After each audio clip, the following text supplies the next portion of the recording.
Hi, it's David here from theunlocker.com. Today I'm going to show you how to get your Donut phone back to Cupcake in order to root it. So first things first, as always, go to theunlocker.com, spelled like that if you're not already there, and then look for our how to root a Donut phone. So this procedure is actually 3 of our procedures put together that are already on the site. I figured I'd just put them all in one place so everybody can find them easier. And go through them one by one and know what order to do them in. So the first one is going to be to get back to Cupcake. So you're going to choose one of these 4 processes depending on what phone you have. Know that the My Touch and the Magic are separate. So select which one of these your phone belongs to and get started on that procedure. Okay, once you get to that procedure, whichever one it may be depending on your phone, I clicked on the My Touch. You're going to scroll down and do the procedure.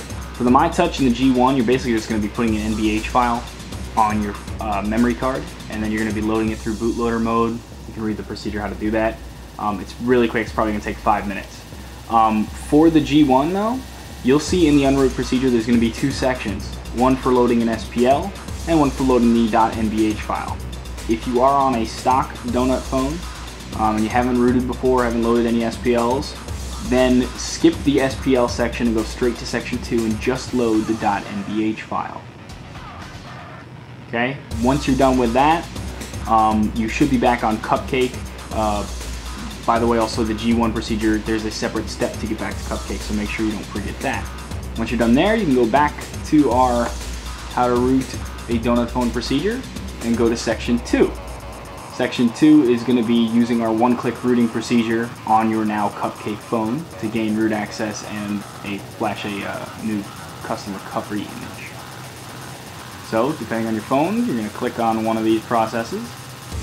Do the G1 My Touch again.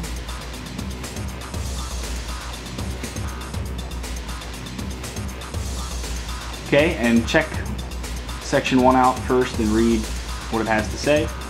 Then we can get started. Basically for all phones it's going to be the same. We're going to be loading the FlashRec.apk file, downloadable here, and a custom recovery image specific to each phone. Once we do that, we're going to put that on the SD card. We're going to install the FlashRec APK and flash the Aman-Ra's or whatever recovery image using that program. That's pretty much it.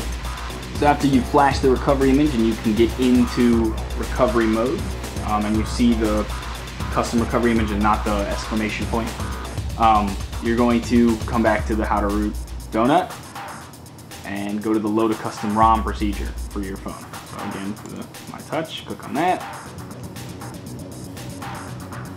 Okay, once you get to that, you're going to, for all phones except for the G1, you're just going to partition the memory card, which you chose how to do that, and then we're going to load a ROM, and that's pretty much it. After that, you're done. You've got internal root access. You can do what you want. You can flash different ROMs, flash themes, and just go on your merry way. For the G1, there are a few extra steps. The first one is to load a custom radio. But first, you're going to check what radio you have. So just read section or step 1, and you'll see what that means and how to do that. If you have the correct radio, you can skip it. If you don't have the correct radio, you need to do this section and install the correct one. Then you go to section 2 for the custom SPL. If, for the most part, most G1s will have the right SPL, but you can check. It shows you how. Again, it's step 1. Make sure that you have the right one. If you don't, do this section, and then we're going to go to number 3, which is when you start partitioning your card, and then of course loading a ROM. For My Touch users, just skip directly to section 3 and then go to section 4. And that's it. After that, you'll have root access and you'll be good to go.